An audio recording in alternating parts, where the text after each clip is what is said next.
What is up, fellow sickos? I am Dan Favale coming at you with my certified fantabulous co-host, Mr. Grant Hughes, who, yes, you can tell from him he's in pain because he works out. Had a really tough workout today, so he's podcasting through it because fuck load management. He does not care. He's here. He's not racking up any DMPs. Rest.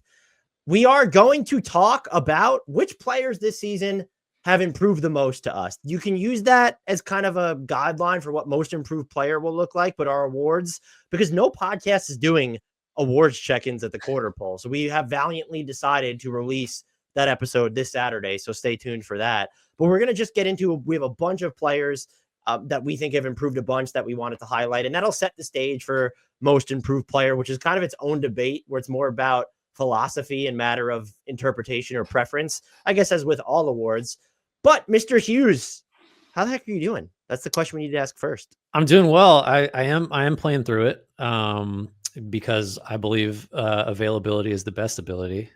Isn't that like whenever you hear that, isn't it just like that's one of those sayings that's like, yeah, it sounds cute, but it's like not actually that like smart of a thing to say. But you hear because I mean, watch Josh Giddey this season. Like he's playing, he's putting up numbers. Like you're gonna that's not a good ability in some cases.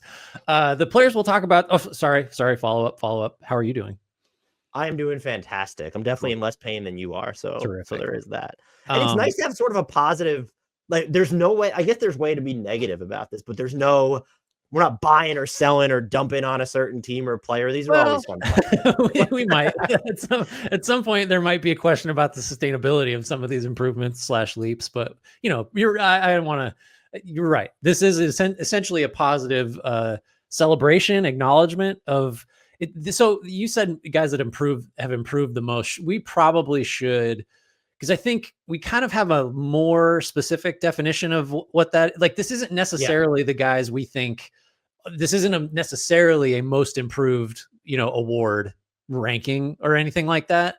So the way I looked at this was like new skills that weren't there before. That carries a lot of weight in this discussion for me. And also, if there's not a new skill, like a singular thing that's happening, a lot of it for me, or guys that I singled out are those that their roles have changed, like whether that's, or like their status, like career status even has changed. Like this guy was basically out of the league and now he's doing this. And so he's a rotation guy, or he was barely a rotation guy. Now he's doing this and he's like a legit starter, and then, starter to star to superstar to all NBA, like that kind of thing. So it's two different things for me. And hopefully that's not like too inconsistent for this to make sense. Yeah, and I followed that same logic because you texted me about the logic you were using and for uniformity's sake, and I also cribbed it because I thought it was smart. And in doing so with that, we'll mention like overarching improvements, but like I tried to zero in on why do I think this player improved the most? Like what's the one area of it, and isolated it from there. Yep. I thought it was really bad breaking news at first while we were recording the intro to this, but Kevin Durant is going to miss another week for Phoenix per Shams Grant. Due to a left ankle sprain following his left calf sprain. He has been their best player on both sides of the ball. So that is a very big deal. But I saw it. I was like, oh no, because we were just talking about where would he belong in the MVP discussion had he not missed a game. So now we may not have to think about him too much if he keeps piling up these not like critical absences, but like just long enough to where what's the cap on his games played going to be, like 50 now probably. Oh, I hope he's been so good this year. But that's not what this podcast is about, Mr. Hughes. Do you have anything else to add about the criteria we're following? I don't think so. I think it's fairly straightforward, and we'll kind of brush up against it as we discuss each player. We begin with Mr. Cade Cunningham of the Detroit Pistons, who, spoiler alert, not the only Detroit Piston that's going to make an appearance here.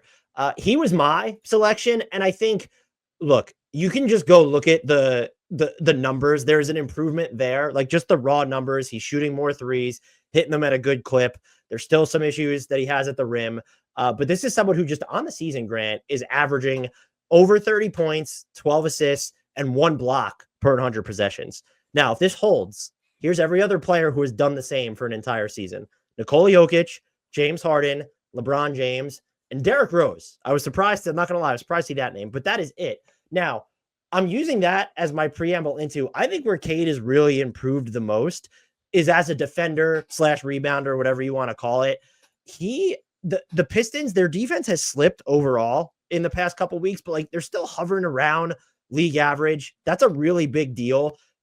Cade, what I think they've done a really good job of under head coach JB Bickerstaff is they're just not like and I know to some extent he needed to at points, but he's just not someone who needs to defend primary ball handlers anymore. He's going to be on stationary shooters or motion shooters, and then he's going to be used a lot as the helper, which is something he's always done, but it's way more tenable for him to do it now. He is saving Grant like 1.5 points at the rim per 75 possessions, which is just absurd for someone who is in his positional archetype. The other thing that is standing out here is opponents are shooting like 16.4 percentage points worse inside of 6 feet when they're being contested by Cade Cunningham. That is like an absolutely absurd number. And it is actually 15.6 points worse. The only players of everyone, there are 56 players in the league who contested as many shots at the rim as Cade Cunningham this season. The only ones affecting shots more are Victor Wembanyama, Walker Kessler, and Chet Holmgren right now. Again, those are primary rim protectors, so there's a difference. But for Cade to be looped in there, and I think even when you look at some of the individual stuff, you know, he's allowing sub 36% shooting when he's guarding the ball handlers and pick and rolls. These are all really positive indicators. And I think what's impressed me about it the most is I feel like Detroit people, I'm sure, talking, writing about it, but no one seems to be mentioning it. I've kind of felt, I feel like I've seen more complaints about like, well, why isn't he like more explosive on the offensive end at points than I have of acknowledging that this is already a really good player who has visibly, to me, leveled up on the defensive end. And I know that part of that is probably owed to just the Pistons. I think they've done a better job optimizing his role, but the stuff he's doing as just someone who is helping as a shot contester, it's been a really big deal. And finally, to the Pistons overall, they just have like between Jalen Duren and Isaiah Stewart and Cade Cunningham, when you look at just like the degree to which they're impacting opponent percentages at the rim, they have some of the biggest differentials in the league right now. Yeah, Duren really has had some moments. I think Cunningham, his again, like really complete player. We've said that before. The marginal improvements defensively and as a rebounder too are like, if you're not convinced that he can be, if you think he's like, this isn't a great comparison, but he's more Chris Middleton than Jason Tatum or whatever. If you just don't ever see him as someone that is going to be elite as like your first option creator, then that's why all this other stuff that he's sort of gradually honing matters more, because it just like gives him more ways to be helpful. If he just can't, you know, the true shooting's not where it needs to be. You mentioned the finishing at the rim just isn't where it needs to be either. If that's never going to get, you know, beyond like a B or like a B+ or something down the line, then having all this other utility just makes him, you know, we always talk about scalability and portability. It just makes it easier to build around all that. Not that he was ever really like a hard guy to build around, but you know what I mean? Like it just gives him more ways to be part of a good team eventually. I picked another Piston. I think that's who you have next, but I'll wait for you to put the graphic up. And your first question might be, if we're starting off with two Pistons, why aren't the Pistons better? Well, they are. They're not going to set the league record for consecutive losses. Also, example. They've won 9 games basically 3 months earlier than they did last year. That I know that sounds stupid, but like they played in an NBA Cup game that had implications for them. That counts as progress. Right. Yeah. Got housed, but that's because the Bucks made every 3 possible. But that game will be a couple days old by the time you're listening to this. So I got Jaden Ivey. He ironically kind of jumped onto my radar for this exercise, doing stuff I'm not really going to praise, because the genesis of this was him, you know, that buzzer beater, the game winner he hit against Toronto. I guess it'll be over a week ago now, in a game that Cunningham wasn't available for. And he had a great game, was, you know, led the team to a win. However you want to value that over Toronto, it's your decision, but just looked like, oh, okay. Like all the athletic bursts were there, had some good passes, obviously won the game on a tough runner. I don't think the improvements he's made are in the realm of being like, oh, maybe this guy is like a 1B, like a first option, like a on-ball creator guy. What I wanted to focus on was just some of the stuff he's done better that makes him a fit next to Cunningham or as like a maybe like a primary guy against second units, but it's really just like his off-ball shooting is the big difference. When I put the stats together originally, he's kind of at a cold spell here, but he was hitting 49% of his catch and shoot threes. It's down to like 44 last I checked. But that's still worlds better than the 37% he shot last year, and has been making some good cuts and just generally doing more stuff that allows him to be in a role next to Cunningham that like makes sense, as opposed to, had his gains been as, oh, he's, just a monster pick and roll ball handler this year, or like his isolation, he's a terrible isolation player, for example. Like those things just haven't come yet, and maybe they won't. But for the Pistons purposes and for Ivy's purposes, like fitting, if this isn't the team for him down the road, like what role can he play? If he's going to make catch and shoot threes and he's going to like pump fake and 2-dribble attack, like he's better at that stuff now. And I think that just makes him a more viable piece, kind of along the Cunningham lines, like makes him a more viable piece of a good team, because I don't think a good team is going to have Ivy in like a ball dominant, high usage offensive role. So now he's just doing stuff that he wasn't before that makes him fit next to other good players. And that's something a lot of players like with his athleticism and, draft pedigree don't accomplish. So seeing those signs, I think, is a really positive thing for him. I think it's huge, because what did we talk about leading into the season? How we just didn't think that this was going to be someone who would work alongside Cade Cunningham. That's been the thing all along, right? Yeah. It's like, how does this make sense? And now I'm looking at it more so as the way that feels like his optimal role, whether that's optimal for the Pistons to where he can fit alongside Cade Cunningham and maybe he's able to carve up some second units, because I still just have a ton of questions about him as a primary or secondary offensive engine. As someone who's going to play off someone else, there's less questions there. But when he doesn't give you the same value defensively as other complementary, like this isn't Derek White in the making type deal. Yeah, no. And so I think some of his primary stuff needs to come along more. I will say the data has yet to align with this, and I haven't checked it. And it's probably skewed because of the time he will spend without Cade Cunningham.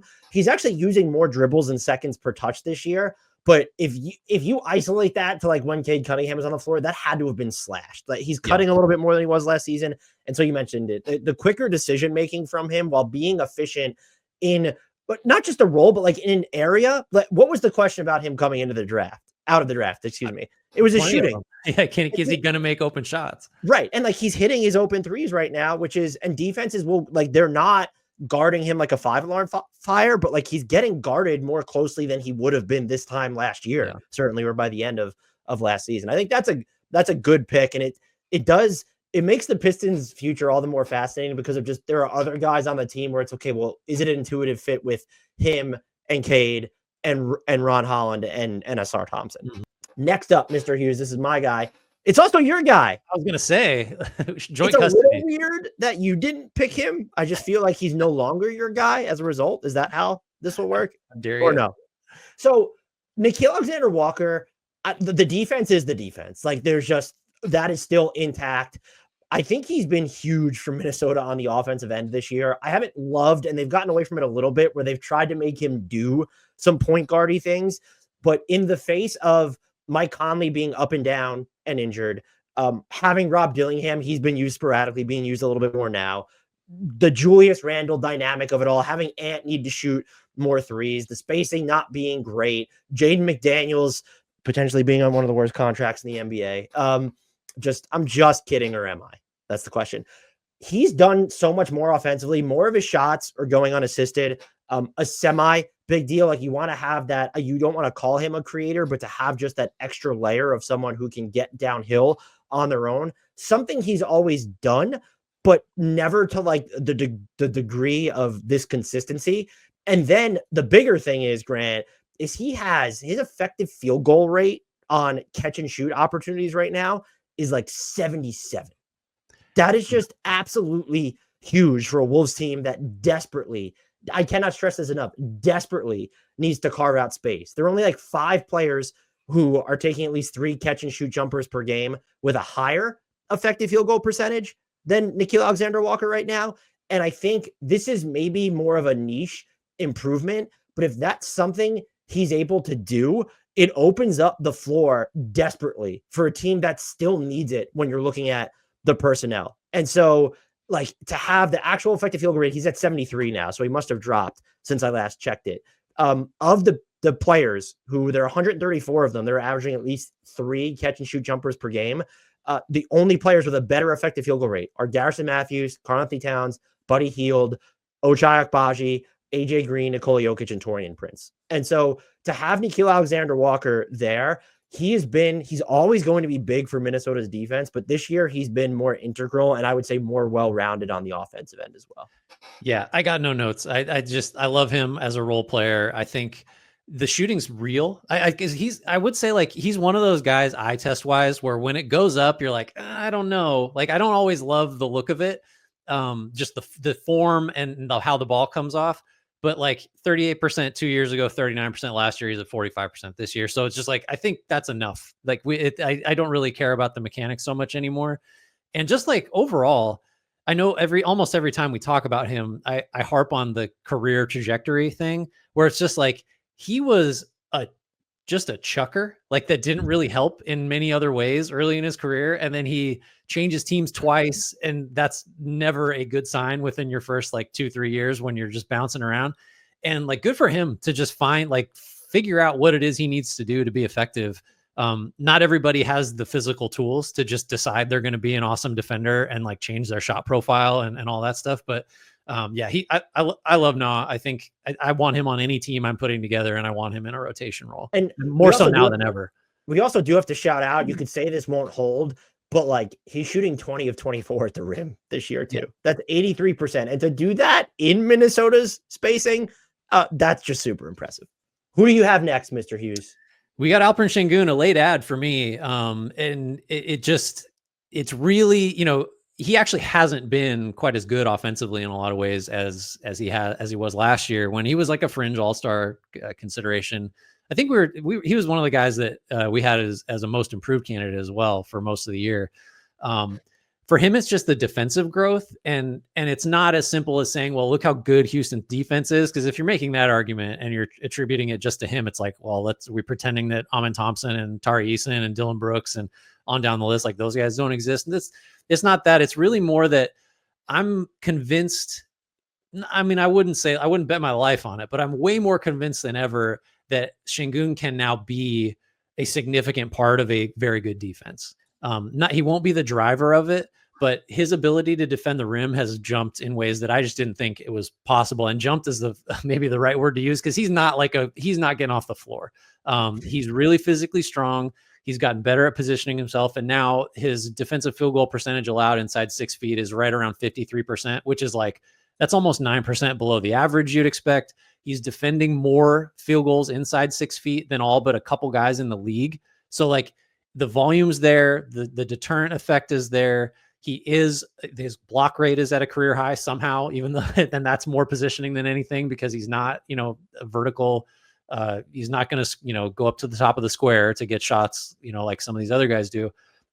But I think you pair the offense, which I believe will get better as finishing will improve, with the passing and all this other stuff. And then like the Sabonis comps kind of fall off a little bit, because Sabonis has never really been a reason that his team's defenses have been good. The times that, the defenses around him have been good have had less to do with him. I think Sengun is doing enough as a rim protector and just a piece of a high functioning defensive machine to suggest that like now you can start thinking about, what else. And Houston's obviously really good and has been on both ends so far, but like, you don't have to sort of view him as a maybe like long-term piece. And the contract they signed him to, I thought maybe had some of that priced in.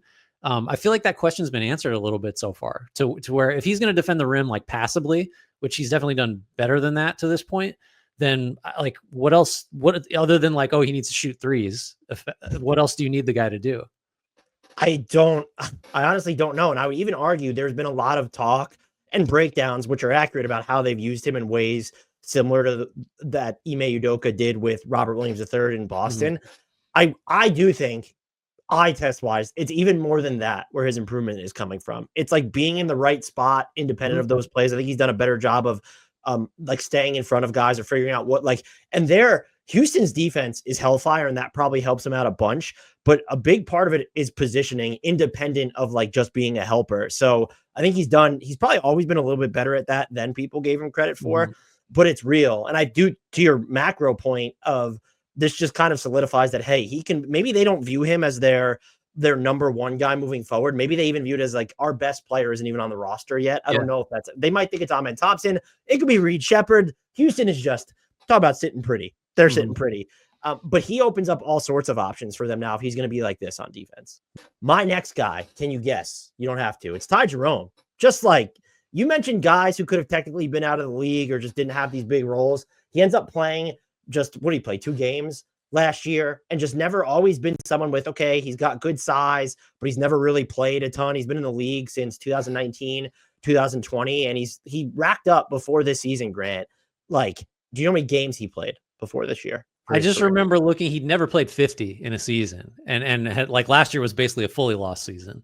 Right. So he played 160 games across 5 seasons in the NBA. That is that's nothing. So for him to come out now, and it's not like he's playing a ton of minutes, he's averaging, and if you were to get into a most improved player debate, I wonder if someone averaging under 19 minutes a game could get there. It's tough. It's not tough, but I think you could make a case that he's improved in a bunch of different areas, but as an on-ball scorer, as we always knew he had that upside or thought he had that upside, to kind of not just validate it, but to certify it on a team that might just win the championship this year as one of like the 2 or 3 most serious contenders at the moment.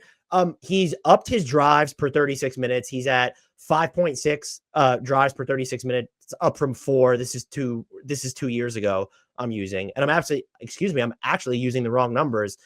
He's at 16 drives per 36, up from 10.8 2 years ago when he last played in a good amount of games. The pull-up jumper, it's just fallen. He's taken 5.5 pull-up jumpers per 36 minutes compared to 3.5 during his last season. He's shooting 64% on pull-up twos, 65.8% on floaters. There's no one in the league right now who's been more efficient twos, threes, however you want to frame it, on pull-up jumpers overall. And that needs to be couched with, okay, he really hasn't. He's taken a total of 56 field goal attempts, but of everyone who's taken at least 50 pull-up jumpers this year, his effective field goal rate, Grant, is 76.8. And that leads the league. I'm not going to name the player that's in second because actually, Grant, 4 of the top 5 players on this list we're going to talk about. So I'm not going to name any of the ones to come, but he's 13.8 percentage points higher than second place right now. That is bonkers efficiency. It won't hold. He's not going to shoot 58.1% on pull-up threes forever, but as just an on-ball scoring option who doesn't, I think even with Karis LeVert, there's more waxing and waning, and there can be spatial concerns. I think he's been better defensively the past season and a quarter, however long we're through this one. But like, if he's going to give you kind of more of a steadying force, it's just, he's a more reliable guy who can hit those jumpers and be a little bit more disruptive on the defensive end, especially relative to his position. That's a big deal for Cleveland. I'm going to be fascinated to see what type of money he gets in his next contract now, because there's a bunch of different factors that go into this. It's the past track record. It's missing, having missed so much time. It's, he was in kind of a small role. How do we scale that forward? But he is going to get most improved player votes. And again, we're not getting into that here at this moment, but it'd be tough for me to rebuke those claims because he's so much more well-rounded than I think we even thought. But as an on-ball scorer specifically, I think he's made strides while kind of validating the best case scenarios that people laid out for him in seasons past. Yeah. And I think he really stands out through the frame of, talking about levels of NBA players, these tiers we make up. Like he wasn't out of the league, but he was like, as close to that as you can be without really being out of the league. Just bouncing around Phoenix, the Thunder, the Warriors, the Cavs. Doesn't play almost at all for the Cavs last year. That's injury, but still, like, that's looking like a journeyman guy that is going to be 30 in the G League in a few, that kind of thing. And he's jumped not just to like, he's going to stick, and then he's going to play a little bit to rotation to like all that on one of the best teams in the league so far. And like, he's not the reason, obviously, the Cavs have collectively have shot the shit out of the ball, and like everybody that matters has gotten better. And I think maybe what I was going to go into is like, well, he hasn't missed a floater all year. And is he really going to make 50% of his threes? Like, yeah, the shooting's going to regress. But I think to your point, like, and maybe this is what we should focus on more, is like, he's done those things to this point in the season. And like, that's a significant improvement or a leap or growth. So like, it still counts. It's a little bit, it's unfair because I think probably most of these guys, as we get further into the season will regress to like what they've done to this point in their careers.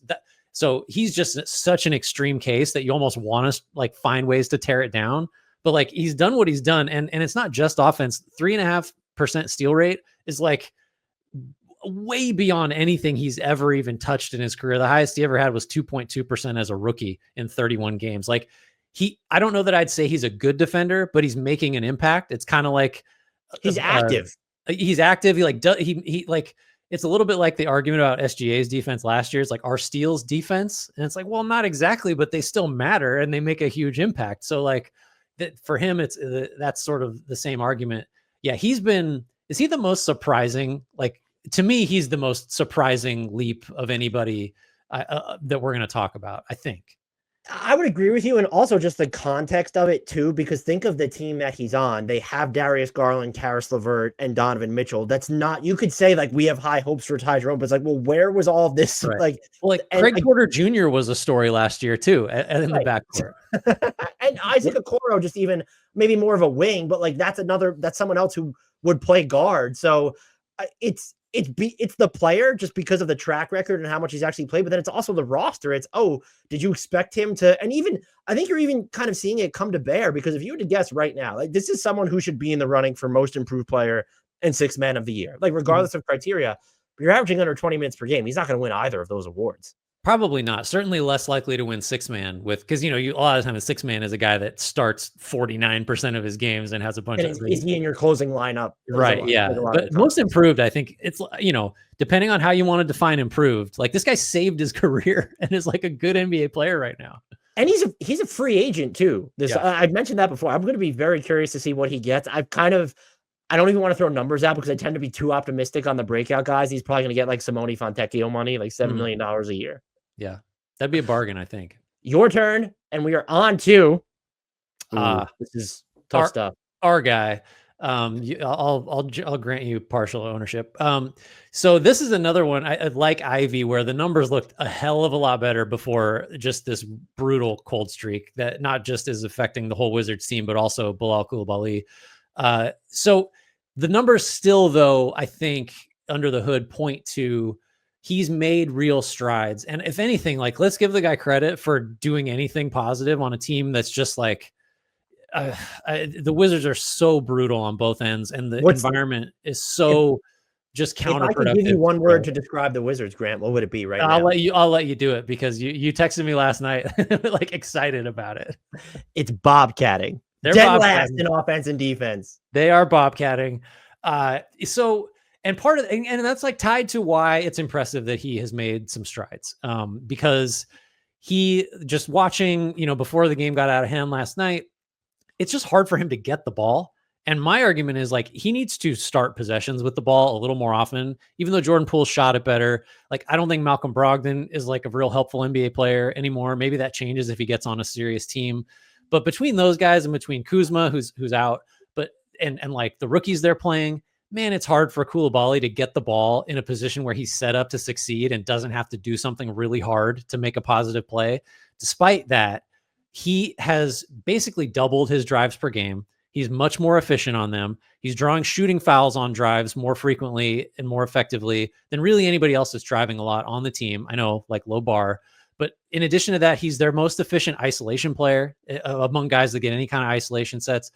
And you know, we've sort of discussed in general when we bring him up, like the fact that he quite quickly showed signs as a rookie of having like some kind of on-ball like utility was a surprise and like really kind of ups his profile. And we're probably too high on him, but just because we've kind of like planted a flag and we're team Bilal. But all that stuff has really continued to improve this year. And he's just someone that I think has the ability to be maybe, you know, number one option is crazy, but like something much closer to that than I think his pre-draft profile suggested. It's just like, oh, he's a project. Who knows? He's long, he's going to defend and all that other stuff. There's enough on ball things happening, you know, specifically pick and roll, and again, these improvements are from like low levels, like pick and roll ball handling. He was terrible last year. He's like in the middle of the pack in terms of points per play this year. The isolation stuff is pretty legit though. So it's something that's like not going to get noticed because nobody's watching Washington, and like the baseline numbers are not, he's not the best in the league at anything, but the strides he's made in a really shitty environment, I think all augur really well for like what might happen if and when the Wizards become like a functioning team. I think he's probably improved literally every aspect of his game this year. And I know he's coming off a rookie, like he's going from rookie to sophomore. So that's kind of expected. That's nevertheless impressive. I think you highlighted the right stuff too. And the only thing I would add is we are not too in the bag for Bilal Coulibaly. We are appropriately in the bag for him. I think it's my turn now because you just went. So RJ Barrett, Mr. Hughes, did you ever envision him being one of the 5 best passers in basketball? I feel like, what was it, like a month ago when I asked you, like, what about what he's doing now is most and least surprising? And it's just like, the passing is unbelievable. It's so real, right? It's like, he's a legitimate facilitator at the wing.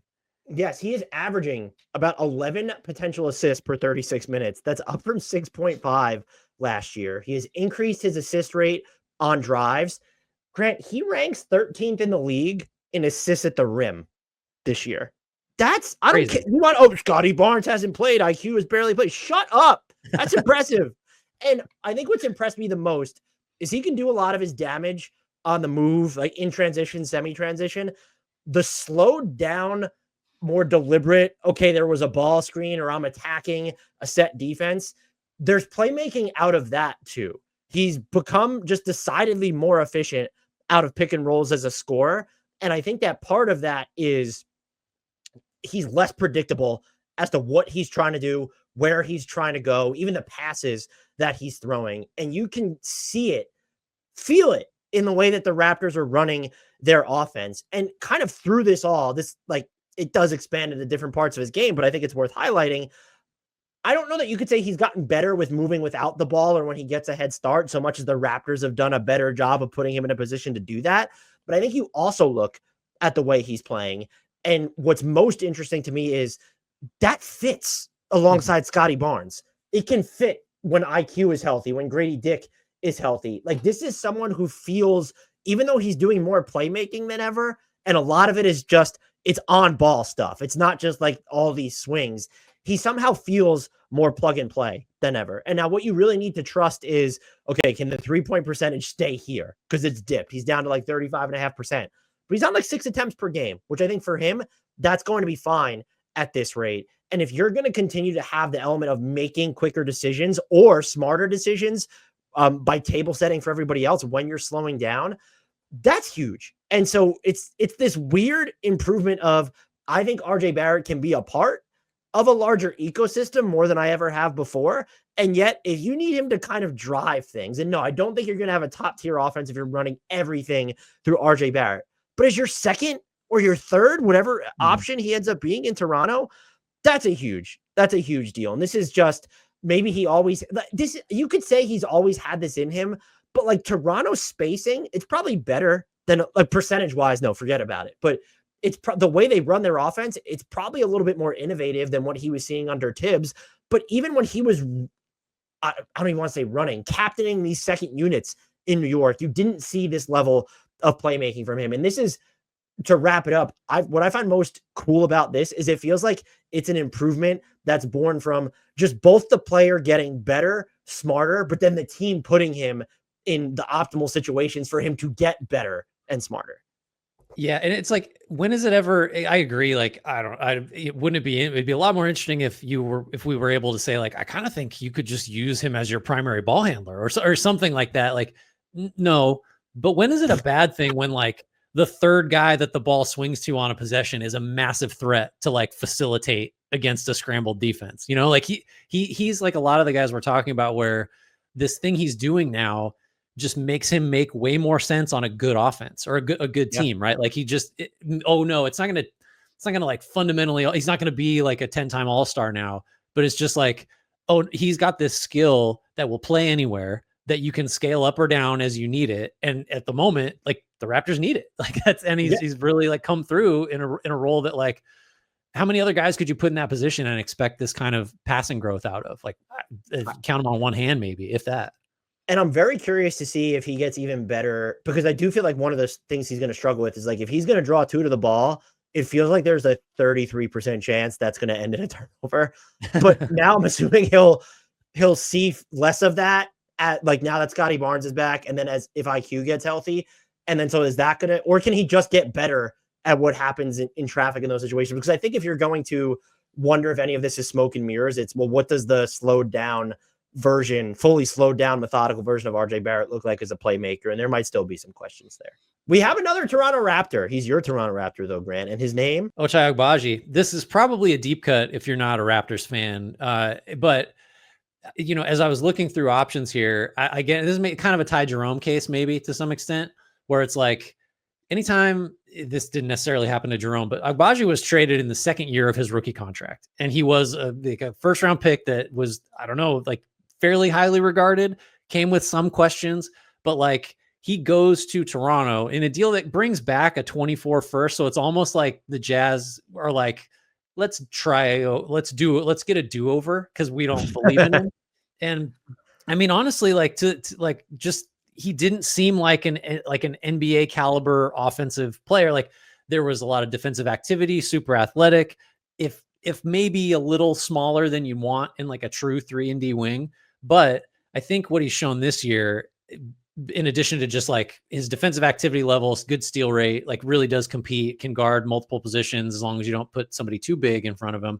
The shooting, like just he's making over 50% of his catch and shoot threes. He's not a pull-up guy. I don't know that that's ever going to happen necessarily. Which is fine. Yeah, which is fine, right? For what we're talking about, because this is another guy that I think was very much in danger of being out of the league, or just, somebody's the 13th guy on a team, a new team every year or whatever, every 2 years, depending on how, what kind of commitments he could get. And now it's just, he is, again, not going to shoot 50% from three all year, but like if he's making 54% from the corners, and if that's all he does is just be lights out from the corners, if he shoots 44% from the corners and defends like he does, that's a rotation player. Like can run in transition, can do all the role player stuff you need. And so just the shooting, just the offensive viability, the sense that like, here's what he can do. Like there's a thing he can do on offense that keeps him in the game and keeps his defense on the floor and his activity and energy and all that stuff. And that just wasn't the case before. It was just, you'd ignore him as an opposing defense. You'd say like, okay, cool. He's a really, high ceiling defender that only plays against backups. So like, who gives a shit? Like he's going to shut down our ninth guy. Big deal. So he's just another guy like Jerome that the growth he's made solidifies a career and maybe even like a starting job going forward, to where this time a year ago it was like, man, I don't know how much longer this is going to go, which maybe that's not what you're looking for in like a leap or a big improvement, but like that's as hard of a leap to make as almost anything, of just going from being, you may not be an NBA player to you're starting, and that looks like what your role may be for quite a while. I think you can also just argue like him hitting those corner threes just opens up the floor for Scotty and RJ and even Jakob Poeltl. Yeah, on that specific team, super valuable, right? And also, by the way, only one player's hit more corner threes than him this year, Mikal Bridges. I like Agbaji splits, though, because they're basically down the middle. He's made, I think, 16 from the right and 15 from the left. Whereas a lot of times you see guys, like they're certain lopsided towards one of the floor. So I like that there's a balance there. So this is someone who could be a legit 3-and-D guy, it looks like right now. Maybe we're overstating it. That's why we're not declaring him a MIP candidate necessarily, but there's been measurable improvement here. There's also been measurable improvement for someone else who is also on the Toronto Raptors, Grant. He has been missing some time of late. I think it's with a calf injury, and his percentages have declined. But I don't think we need to spend a lot of time on Grady Dick because we did a deeper dive into him just a couple weeks ago. The shot-making versatility is just way broader than it was ever supposed to be. Like, this is someone who can put the ball on the deck and attack defenses. He's at 5.6 drives per 36 this year. That's up from 4 last year. He has taken more pull-up jumpers. His shooting foul rate is up. And I don't know if we saw some hints of him doing all this last year, but now they've broken it out, like not only in higher volume, but against defenses that are now reacting to him in ways they weren't last year. When you look at it this season, 20% of his jump shots, Grant, are guarded. That's up from 12% last year. That's one of the largest shares in the league this season. I want to make clear, he's not shooting well in those situations. I think he's at like 30% or something. But having the defense react, because we're talking about jumpers, that's one value. But two, now that we know this someone who can put the ball on the floor, get to some in between spots, maybe get all the way to the basket, have some tough finishes. I think that's another area where it feels like he's improved or at least proven himself, is being able to handle contact with certain instances. So everything from just where he's taking his shots from, how he's getting them, the defensive attention that he's sucking in. I am very anxious, isn't the word, excited to see what he looks like when all of the like when IQ, Jakob, Barrett, and Scotty are all available. And it's like, well, Grady isn't the number 2 option in any of the lineups that he's playing inside, because that might make him more dangerous than he is right now.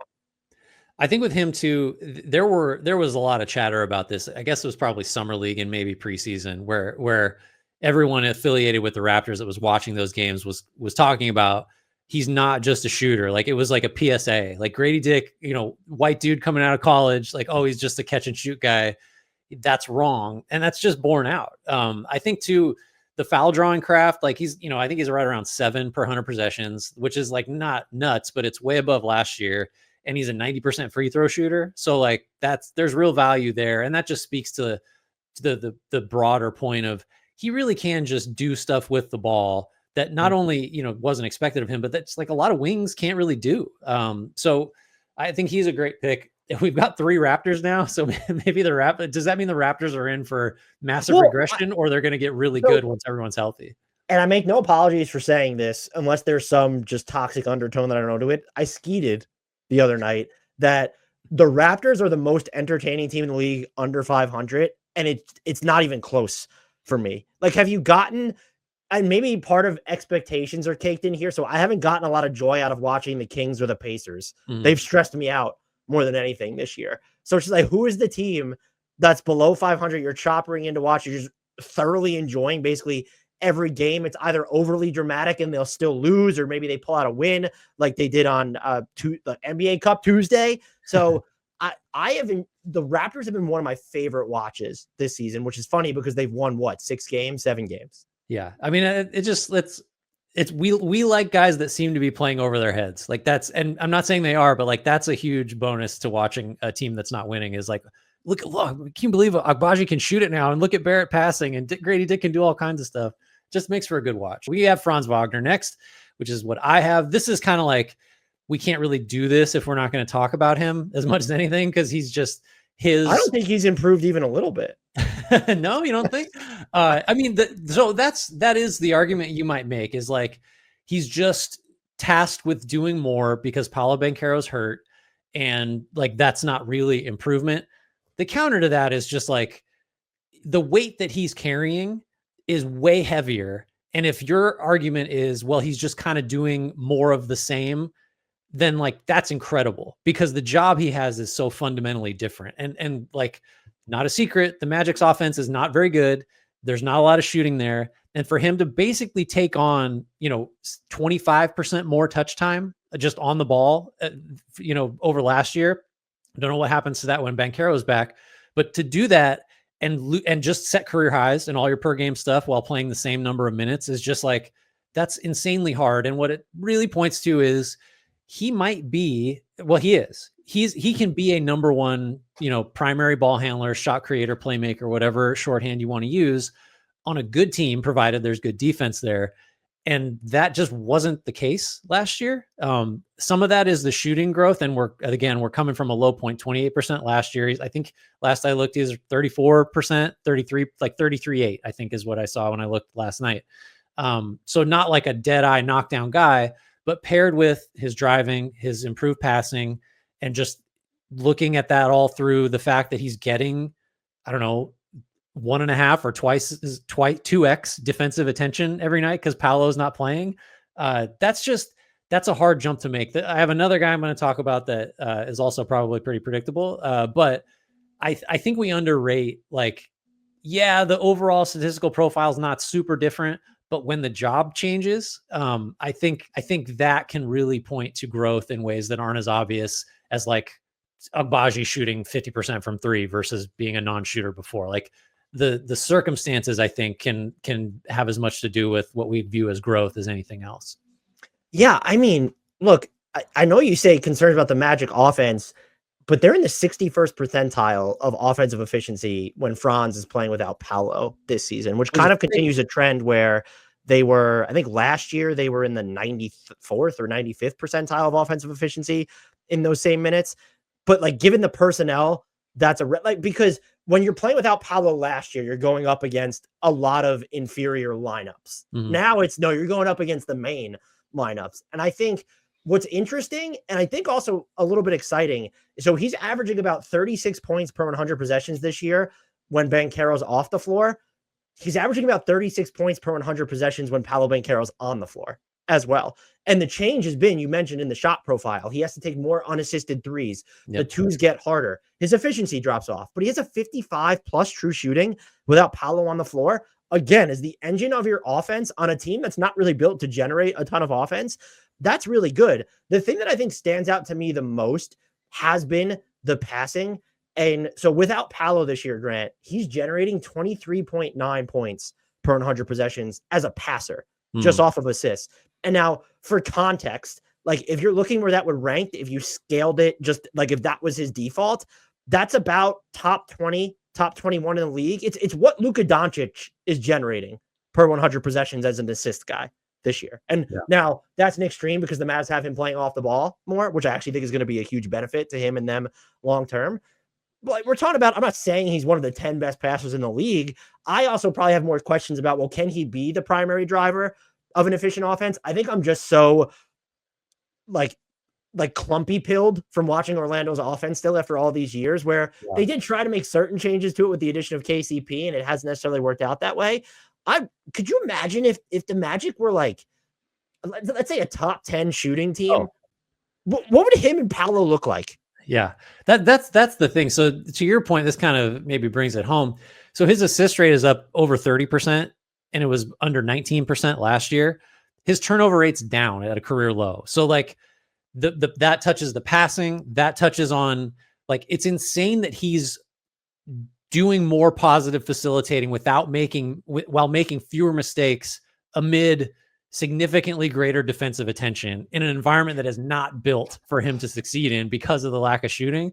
So like I don't know. Does that make sense? Like it really just, you have to consider the circumstances when you're looking at him. Cause if you just look at the raw counting stats, it's like, those are good. Is he really different? It's like, no, he's very, very different. And you have to understand like what's going on around him to really appreciate that. I do find it funny that you just made the Paolo Banchero over Jalen Williams for Rookie of the Year case that you railed against a couple of years ago. I would like to distance myself from that, although maybe not, because it's not my turn next, but we'll get there. Norman Powell, I think another guy where you just wonder, okay, is he just because the offensive pecking order in Los Angeles has fallen off a cliff? There's James Harden, and then who else is going to be your number two option without Paul George there, without Kawhi Leonard being healthy? This is what Norman Powell averaged last year, Grant. 13.9 points. He's averaging 23.9 as we record this. So just a 10-point jump. I don't care. Like, oh, he's starting now. Like he's playing more minutes. He's averaging 10 additional points while playing like 5-6 extra minutes per game. He has been otherworldly efficient relative to volume. He's shooting 50.7% on threes while taking almost 8 of them per game. That's efficiency that you would expect to come down, but it's also just mind melting to we're a quarter of a way through the season and he's maintained that efficiency. When you're looking at actual changes, because I do think when you're looking at the 3-point shooting and even the rim pressure, that's something he's always done. I'll call it the self-sustaining scoring is just at an all-time high. He's averaging 11.4 drives per 36 minutes. That's up from 6.9 last year. And I think notably, and I want to make clear, it's not a huge part of his game, but like they have him running pick and rolls at this point. He's at 3.9 pick and roll possessions as the ball handler per game.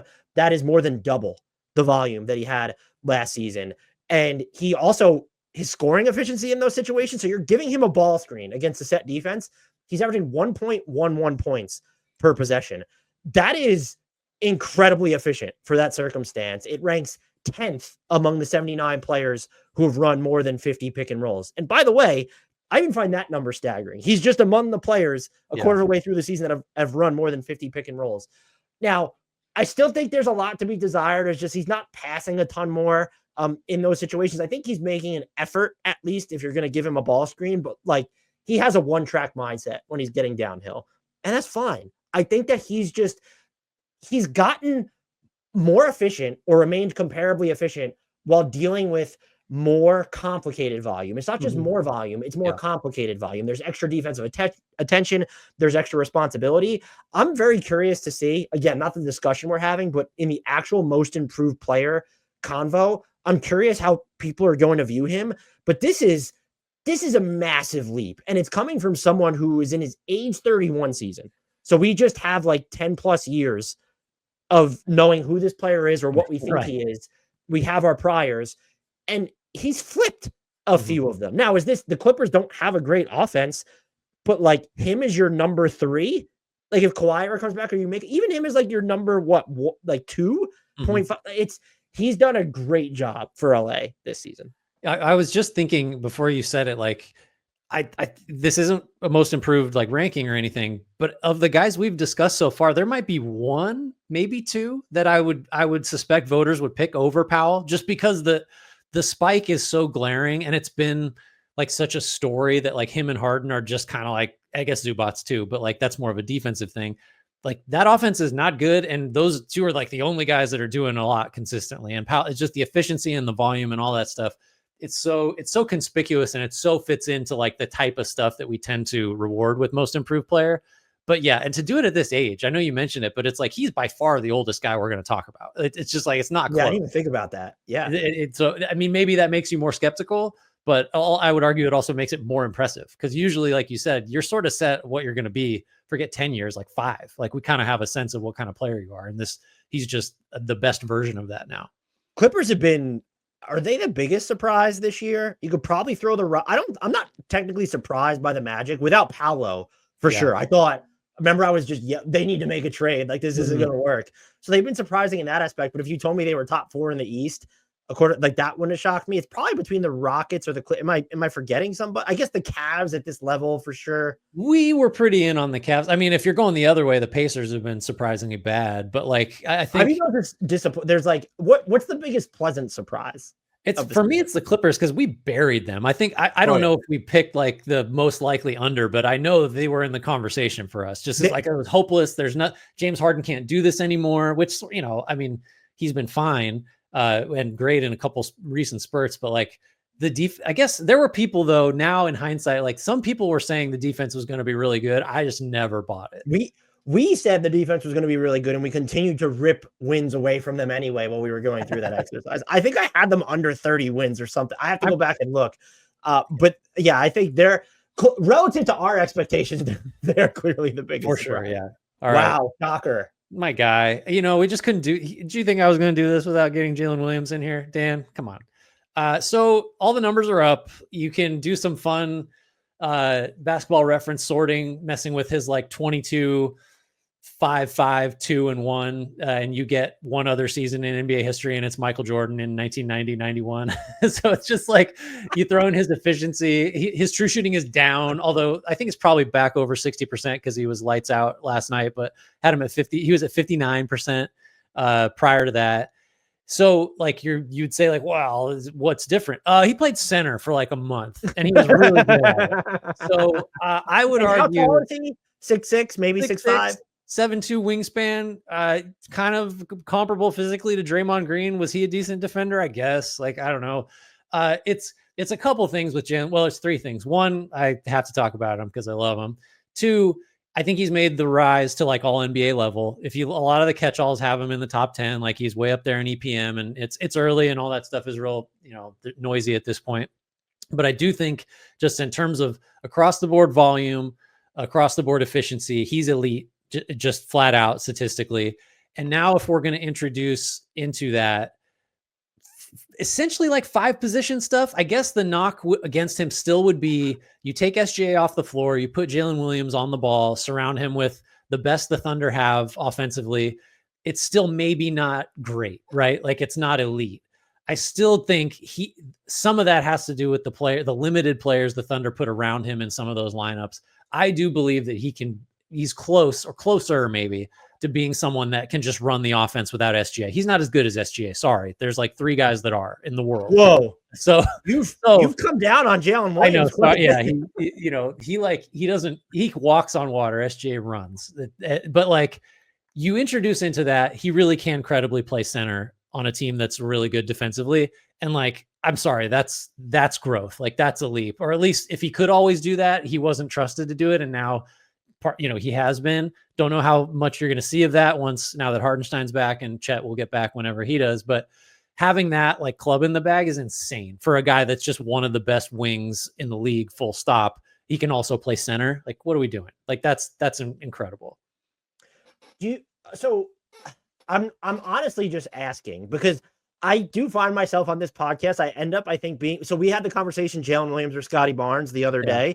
You swayed me on it by the end, but I just feel like I have to play devil's advocate whenever we talk about J-Dub. Otherwise, this would just turn into.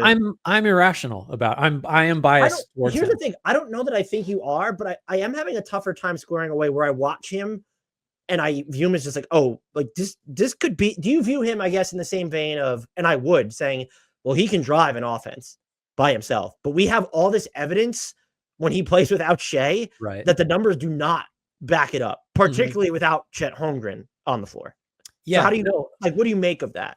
I think that's a fair knock because the numbers say what they say. Well, what do you have him at? Your proprietary data? My proprietary metrics. My proprietary metrics have him at very good and underrated as a primary ball handler. He's underrated 0.01 as I'm checking the numbers here. No, that's a fair assessment. You can't really argue. I just sort of try to contextualize it with like, all right, so if you're out there with, I don't have the lineup data in front of me, but it's, if you put him out there with like literally no one else that can do something with the ball, like Isaiah Joe can shoot it, Aaron Wiggins can drive it. If he's out there with other Jalen Williams, he's going to make hustle plays. If it's Kenrich Williams, same thing, might make spot up threes. Like it's asking a lot of him to run an offense effectively when he's the only guy that's going to make a play. Like even, it's just, if SGA is off, obviously you're at a dearth of playmaking, or driving. He's the only guy that gets to the line. SGA is. So like, yeah, it's just tough. I wonder what would happen if you gave Jalen Williams like somebody else that could pass, dribble, shoot like fairly consistently, what that would look like. Maybe that's Chet, honestly, down the road, or like once he's back. But yeah, if you're going to make the knock, that's it. I just think that's something he's getting better at. And I wonder what some of that Jalen Williams primary ball handler stuff would look like if the lineups around him were a little different. Can I ask you a question? You may. You put Jalen Williams into Franz Wagner's situation with Orlando right now. Are the Magic better or worse? That's a great question. I think they'd be pretty close. I imagine Williams would be more efficient as a scorer than Franz is.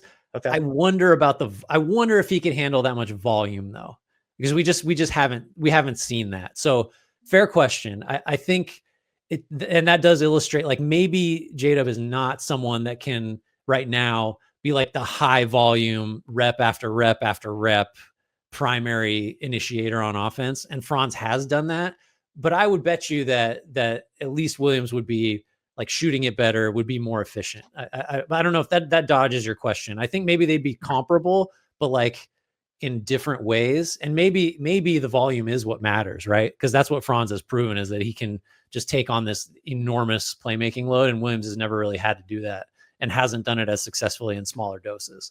Someone needs to run a 2K sim on that. That'd be interesting. We'd probably be the only idiots that are wondering what would happen in that. So we won't do that. That's a good question. Next up, and it's our final one before we go into a lightning round, Peyton Pritchard. Do you think people are probably expecting him to show up here? He's definitely showing up in 6 Man of the Year discussions. I haven't seen him when it comes to improvements. I shouldn't say that they're subtle improvements, but what he's done best is be less of a point guard. Mm-hmm. And what I really mean by that is, by the way, he's still like, he's killing people in pick and roll situations. He leads the league, Grant. You don't need to filter it by possessions, anything, just in points per possession out of the pick and roll. Peyton Pritchard ranks first right now, which, okay, coming off the bench, but like we're a quarter of the way through the season. That's something that you probably need to take a little bit seriously when you're looking at it.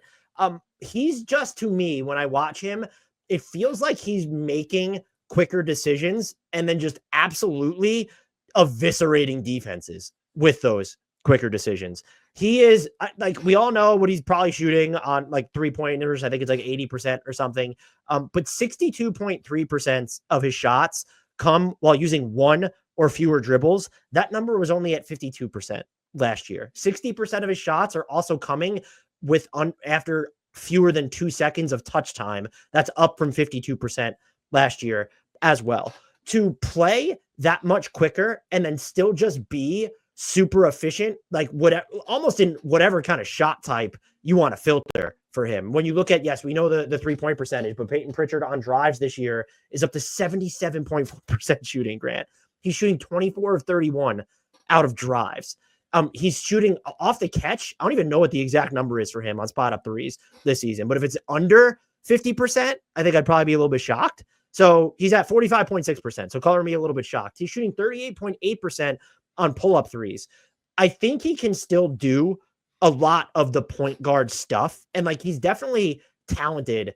Like, if you're talking about like, you want to see kind of the circus handles sometimes, he is someone who could do that and maybe go after defenses in that regard. The Boston's not built to need him to do that or want to do that. And I am just basking in, this is someone who did not have the cachet to request a trade, but did so 2 or 3 times.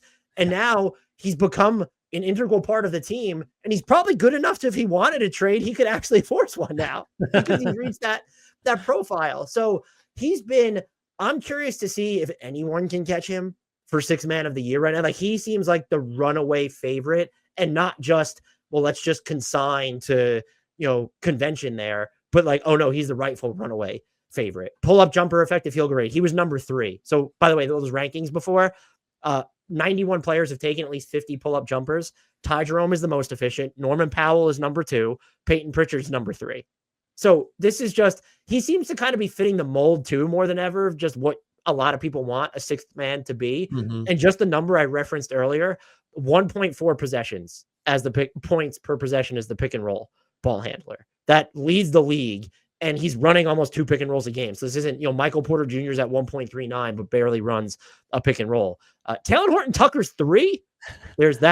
I don't buy that at all. So, but like Peyton Pritchard, I don't know if he's going to end up playing enough, or if people are going to do what they do to Tatum in the MVP discussion, what maybe we've done to Tatum in the MVP discussion, but he's not going to receive most improved credentials, even though he's playing almost 30 minutes a game, because, he's on the Celtics. Like, his job is so easy. Yeah. I mean, like, I think it's really interesting that I didn't know the numbers you were going to cite. And a lot of those are kind of on ball stuff, like pick and roll efficiency, the pull up thing. Like, I think what I like about it, the 3-point volume is just a thing on its own. Like, he's getting up over 15 per 100 possessions.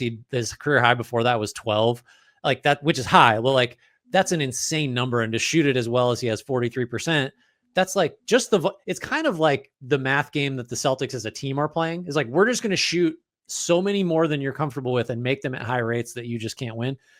I think like the off ball value is really high too, because he's one of those guys.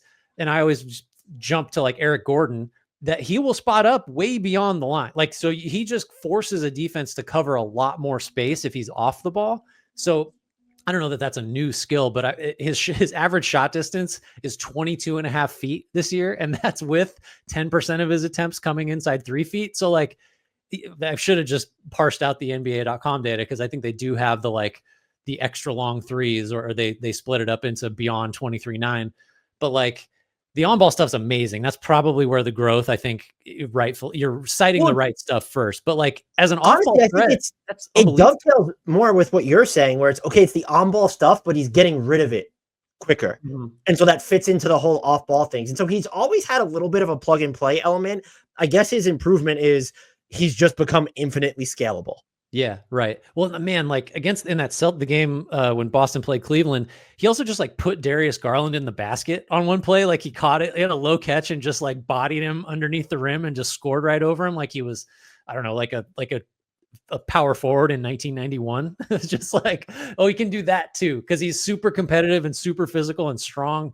And so if you don't have size on him, then he's also just gonna like, leave you dusted behind screens or like pin you on his back. Like he's just, yeah, he's it's almost like he's made two gains in like too many areas to really like focus on one. Where do you think he would rank this season in shots made 25 feet or further out? I mean, I just said all that, so he's got to be top 3. He's not. Per stat head, Peyton Pritchard ranks. He's not even in the top 50. Is that right? What? That can't be right.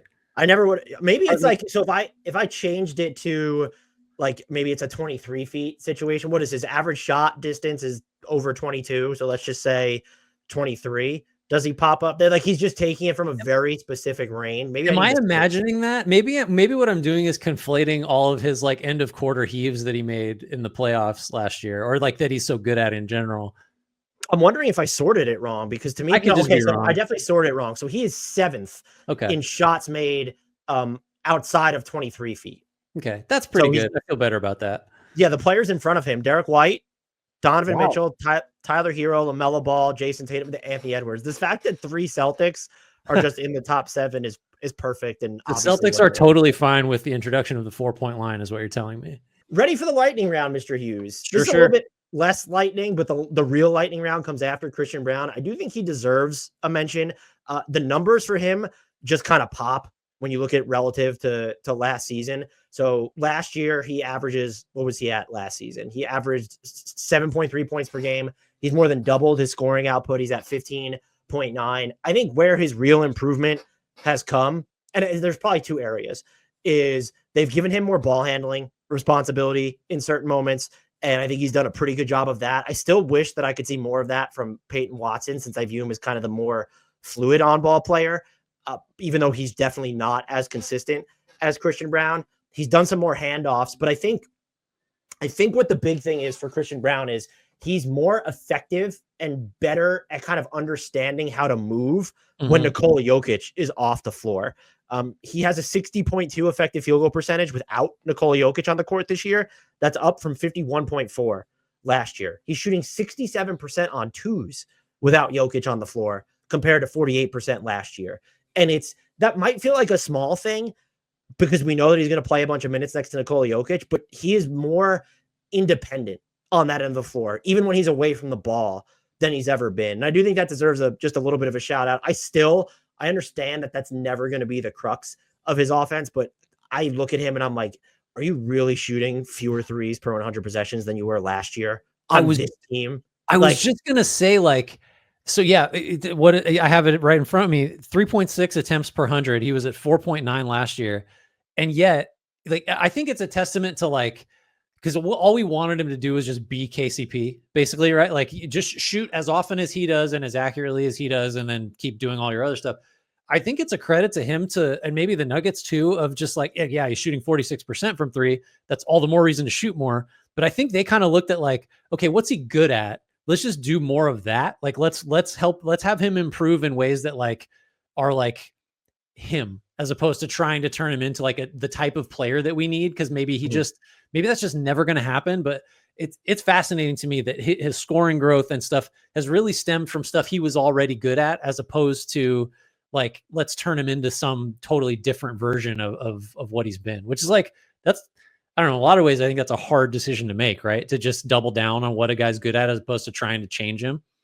He does feel like someone who's going to finish higher on the ballot of most improved player, because it feels like he kind of checks the boxes that people are comfortable with checking, where it's, oh, he's not a second year player. And his role has gotten bigger. And there's like just this very material increase in his counting stats. I don't know if he deserves it. Again, we need to dig into it, but he does feel like a candidate that a lot of people might gravitate towards. I totally agree.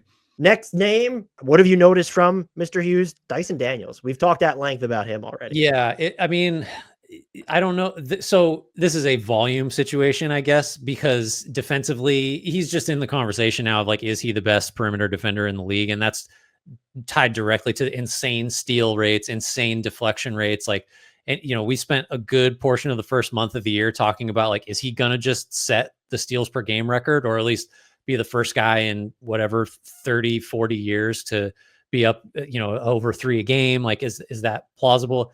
He just like the defense has been unbelievable, sort of easier to see coming, but he's also like now not efficient as an offensive player, but has just shown more of like an in-between game. He was getting a lot of praise early in the year for just being willing to shoot threes, whereas like Pelicans fans would know there would just be long stretches, whole quarters of games where he's just like not going to look at the basket to like to the detriment of the offense. So some credit is deserved for just being willing to shoot it. But like the floater stuff, the kind of 6 to 10 foot stuff, even the 3 to 10 foot stuff, there's a little more there this year. I think really it's just the level of defensive impact he's been able to make that stands out the most, right? Yeah, I guess you're right. I still think it's him showing more dynamics where he's always been good, like from the floater range or like when he's getting to the basket. I just think he's been smarter and more comfortable even dealing with contact. But for me, it's tough because of all the things you mentioned.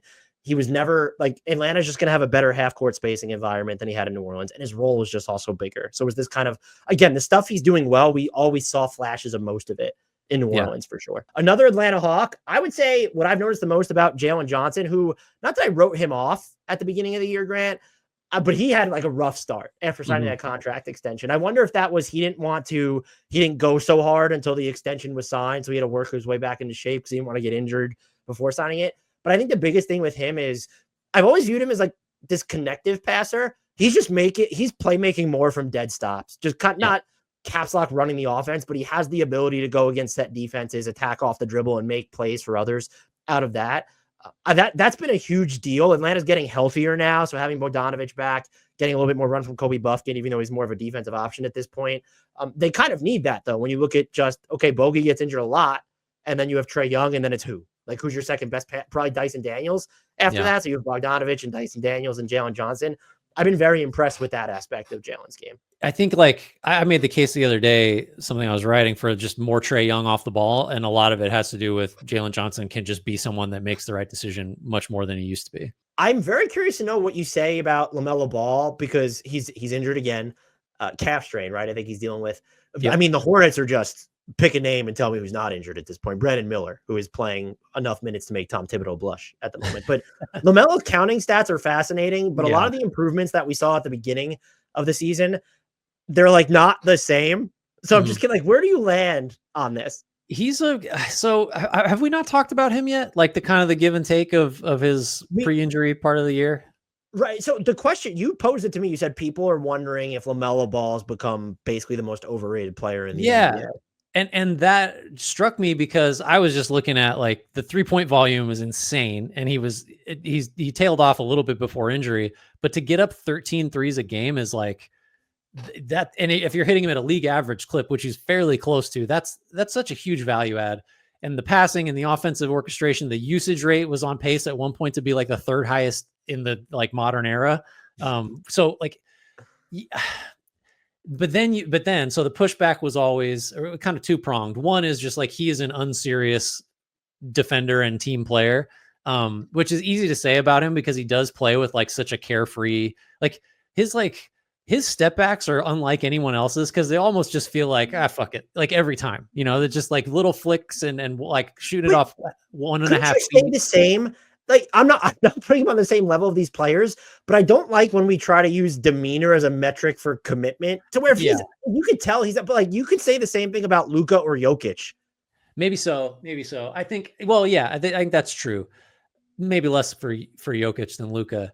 Well, because Jokic is always like bleeding and has scratches on him, but it just he makes things look so like he's not fired up after these plays where he gets like he can get off those ridiculous like sweeping 2-point shots. Yeah, and Luka with the step back too. Those look and James Harden even like they feel like they take more effort now that he's older, but like peak James Harden, it just kind of felt like it looked easy. And is that do we penalize players for that now? I would say I'm not making this argument. I think. Well, here's what I'd say. If the reason you think he's unserious is like maybe some of the like stupid driving stuff like a couple years ago, and the fact that like this is where you're wrong, you would be wrong if you're making this criticism that he like smiles a lot and like seems to be really having a good time. So like therefore he doesn't care. Like that's not a great argument. What I would say, you do have a leg to stand on if you cite defensively, for example, he's just never in a stance. Like he's just standing up and he just, if a guy goes by him, he reaches. He'd fouled out. I think Chris Herring for ESPN had this. Like he fouled out like 3 out of 6 games at one stretch and was fouling out early and it was dumb reaches. It was like lazy plays. It was just unserious defensive play. Like that, I think is real. And if that bothers you, and if you also cite the stuff that says like, yeah, he makes the Hornets offense way better, but when he's on the floor, that offense is still like objectively not good. It's, like it doesn't rank high enough to make the argument that like, oh, he's this incredible driver of offense. It's really just relative to like how much better things are than compared to when he's not on the floor.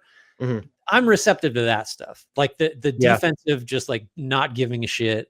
And the like, does he raise the offense to a level that's high enough to like anoint him as, worthy of this crazy high usage rate? Those are good arguments, I think, or at least compelling. I still think you have to weigh that against the sheer volume of the stuff he's doing as a scorer and the load that he has to carry with a bad team around him. Yeah.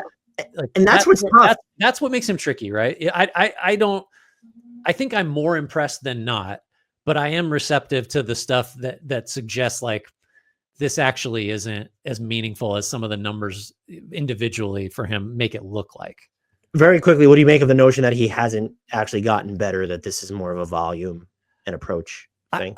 I don't think it has to be one or the other. I think the ability to do stuff at a higher volume level means in a lot of cases that you have gotten better, right? Like you know what I mean? Like that, maybe that's a cop-out answer, but not everybody gets to play that high usage of a role. Mm-hmm. And he's done it with good enough efficiency that you'd put him in a category of like, I don't know how many other guys even could do that, like have the ability to do that.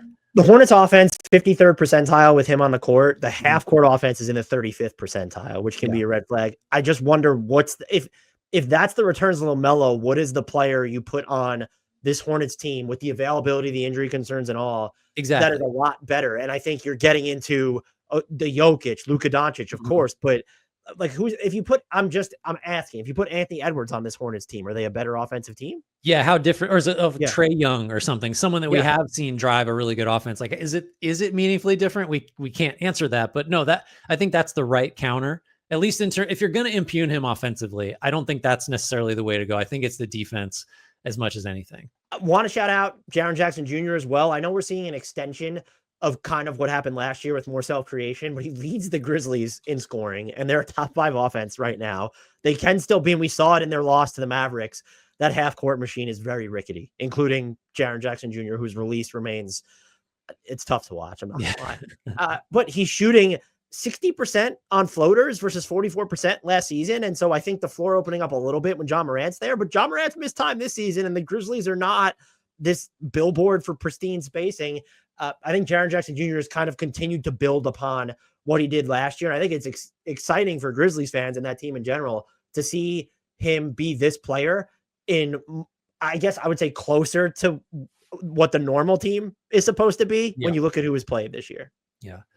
I think I made a wild prediction early, like before the season, that he would finish higher in MVP rankings than Ja, which was mostly because I thought Ja would miss time. Feel pretty good about that one. I think Jaren Jackson. I predicted the Hornets would Bobcat. That was one of my bold predictions. So hey, we're right on schedule. Evan Mobley. Okay. So this is interesting because I think in passing, I mentioned, and I want to pull the numbers up now, that like again, I keep making like straw man cases, but there was like some pushback on, has he made the leap? Because after like a pretty impressive start statistically, the numbers, points, rebounds, assists per game had kind of like dropped down. Like the 3-point volume hadn't like spiked. He's at 2 attempts per game, which is good if you average 1.2 last year. But, a couple more points per game. His assists are down. His rebounds are down per game despite more minutes. And like, I guess if that's where you wanted to stop, you'd say like, how different is he? And then you'd just be wrong, because the way Evan Mobley is playing, you just have to be watching him, I guess, right? Which is like sometimes a sort of shitty thing to say, but like, the physicality that he plays with, especially on offense, and the level of aggression is just like that wasn't there before. I think part of it is he looks physically much stronger, and his ability to just move guys is just something that he didn't have, last season. Like you go back to that Knicks series in the postseason where he just couldn't finish through contact, right? Like he would be the guy on the roll that would either have to make the pass or finish oversized, and he just couldn't do it. And that's, one of the main reasons the Cavs like, oh, well, I don't know about this team now. So his finishing through contact, I know you have a stat, it's 90th percentile right now. He's averaging about 3 more drives per game, and the nature of the drives are different. They're just like aggressive is like not, it's like predatory, like he's hunting contact. And I caught the last game I saw of the Cavs, I caught myself thinking, like, because he did look bigger in the upper body, and he would just get a shoulder into guys and put them, too low to contest, and he just dunks now off the dribble all the time. And I started thinking, like, is this going to be a thing where he becomes like Giannis, and he has like 3 plays a game where he just like doesn't make a move, but just catches the ball close enough to the basket to where he just can go through people to dunk? And like, oh wow, that's new. Like now Giannis is an insane physical comp. Like there's sort of never been anybody like that, but the things that Mobley is doing now call that to mind, I think, which is like, go back a year and a half, you would never in a million years have thought like the main improvement he would make is just the use of physicality. But that I think to me has been the biggest standout for him this year. A hat tip B-ball index for having those stats, but 90th percentile in finishing through contact when he's never ranked higher than the 64th percentile in his career, and wouldn't try it. Like that's the other thing. He wouldn't like his comfort and like his almost like desire to like find contact is just, that makes you a different player. We have Darius Garland next up, another Cav. We've covered him in detail too here as well. Just some of the efficiency has fallen off, but the downhill and the finishing around the rim is back to being okay. But like the stuff from the in between, like him being aggressive, going downhill, putting defenses in rotation, drawing 2 to the ball, just creating absolute havoc, running the offense. He's just gotten better, more composed. And we're kind of seeing what happens when he's healthy for an extended period of time. And I think that, you still want to see the finishing be a little bit better. I think when you do dig into the numbers that it does get better when there's only one big on the court. But like, this is someone who I think has also made, I'll call it like a miniature leap. Yeah. I think if there were a comeback player of the year award still, it would just be him. It's like, there he is. Like Darius Garland's back to what we thought he was going to be. Najee Marshall next real quick. Hasn't necessarily like done the stuff that you would have ideally hoped for coming over to the Mavs, like under 30% from 3, so therefore he's useless as a role player, but in fact, this is the highest, right? Like if you're on the Mavs and you can't make spot up threes and you're not on the ball, like what do you do here on offense? Basically, he's just making floaters all the time now, which is a cool thing. It's the highest true shooting percentage of his career. He's over 62%, which like, I don't care about the volume. If you have a 60 plus true shooting percentage, you're just a helpful offensive player. So he, like, I don't know. I think there's a pretty strong case that just he needs to play over Klay Thompson. Maybe you'd say like that's just if Thompson is going to be as one dimensional as he's been, like I don't know what the argument is. He's an interesting 6 man of the year candidate too. And I know he had some of the floater and transition stuff in New Orleans, but it's just ratcheting it up since he's gotten to Dallas. Next up, we have, I think Tyler Hero is the one that I have next up here. Oh no, Benedict Mathurin, who I debated whether or not to include. I will say, I think he's been more consistent this year. He's gotten better at rebounding. The defense is neither here nor there. The numbers are there. I want to make this clear, but I do feel like he's a little bit culpable and like when the Pacers offense slows down and it really shouldn't. But again, just being more consistent and rebounding better, that is super helpful. And they needed, or I think you could argue they probably still need, like if Halliburton is going to continue to be one of the NBA's wildest roller coasters, and I know he settled down over the past few games, like Benedict Mathurin becomes more important. Doesn't address your biggest issues, but becomes an important safety valve. And so I do think that we've seen some strides from him, but I thought after kind of making strides as someone who is more of a quicker decision maker, it feels like the Pacers have now leaned more into him than vice versa. And maybe I'm wrong there, but that's just kind of where I'm at with him. Yeah, I don't have a lot to add. I think he's probably marginally better. I don't know if it's changed my opinion of like what kind of player he ultimately is going to be. Tyler Hero, this is the shot pro. Yeah, Tyler Hero shot profile question, basically, right? Like this was, I forget who was on it initially, but this was a discussion like pretty early in the year because the types of shots he was taking were so starkly different than in the past, and like as a result of basically, guess what? Like cut out the tough twos, essentially replacing them with shots at the rim and threes. I don't have the pull up versus catch and shoot data in front of me, but just to illustrate the point. So last year, this wasn't a career high, but he was taking about 10% of his shots from 16 to 23 feet. Everybody hates those shots. He was taking about 17% from 10 to 16 feet. Arguably slightly better, still not good shots. Combined from those distances, he's at about 7% this year. So he's just like, and he's just reapportioned all of those to 3-point range, essentially, has never shot more than half of his attempts from beyond the arc. He's at 56% this year. So just like has simply swapped out the bad twos that no one likes for threes and close range looks, and like what's his true shooting percentage this year? I guarantee he's at 61.4%. He's never been above 57%. 60% is like the gold standard for true shooting. Like that's just where you want to be as an offensive player. I think what I've also liked, and so to your point about the pull-ups versus catch and shoot. So this year, when you look at his catch and shoot frequency, 31.2% of all his shots are coming in catch and shoot situations. That number was like 23% last year. So there's it was 26% last year. So there's a big shift there. Pull-ups accounted for 46% of his shots last year. That number has dipped a lot to 35.7. And as that number's dipped, you've already kind of mentioned this, like he's even taken more shots inside 10 feet this year. What I think it's weird that this has impressed me the most, but now as his percentages have kind of slipped a little bit, we haven't seen him backslide to his normal tendencies. Like he is still going through this process of like, no, this is what my offense looks like now. And I think that like doing that in the face of not playing as well as you were, I think is super critical. And so hats off to him for being able to, kind of just rework his entire just like functionality to this degree this year. You have anything else to add, or are you ready to take us out of here? Well, I was going to ask, was it you that posted the Beyond Barbecue Chicken meme about Tyler Hero? Was that him? Somebody was going. Saw that?